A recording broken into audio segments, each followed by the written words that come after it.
Hello again, true crime fans. I'm back again with another near impossible case that seems to have something baffling going on in it. The case starts off simply enough, but quickly devolves into an absolute mess.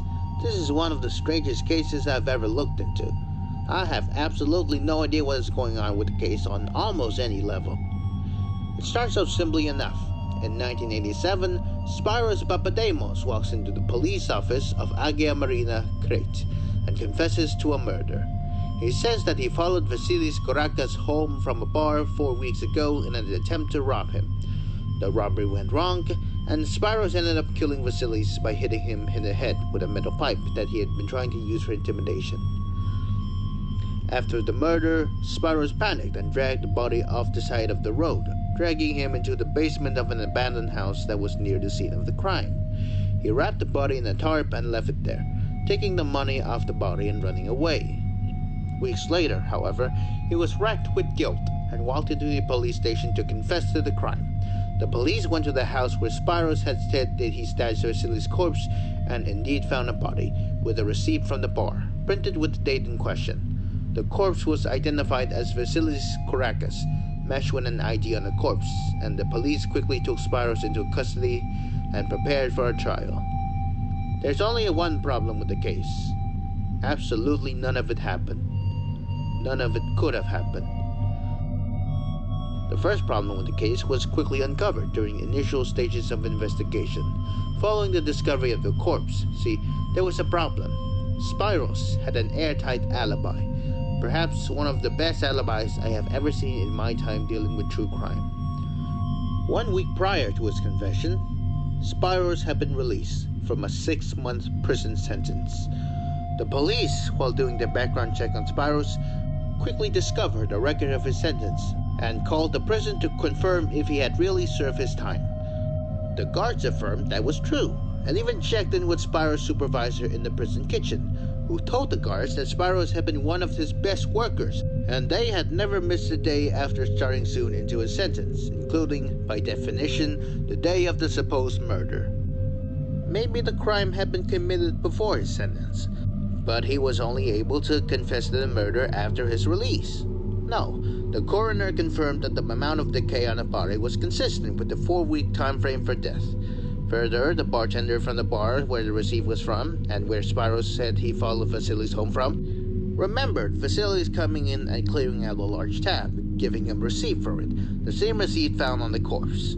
It was briefly suspected that Spiros had actually committed the murder in the short time between his release and his confession. But the body could not have decayed as much as it did in such a short period of time, especially considering that it was the sheltered basement of a house and not directly exposed to the elements. When confronted with these facts, Spiros didn't seem to have a response of any kind. He immediately clammed up and refused to speak to the police.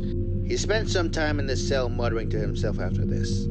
The police were unsure of what to do with him. Then came the case's next twist. Vasilis Korakas wasn't dead. When the police contacted Vasilis' family to let them know they had found his body, none other than Vasilis himself picked up the phone. After a brief discussion in which the police attempted to clear up possible confusion, Vasilis agreed to come down to the station with his family to look at the body. While waiting for Vasilis to come down, the police chief and several officers entered the morgue with the coroner and pulled out the body.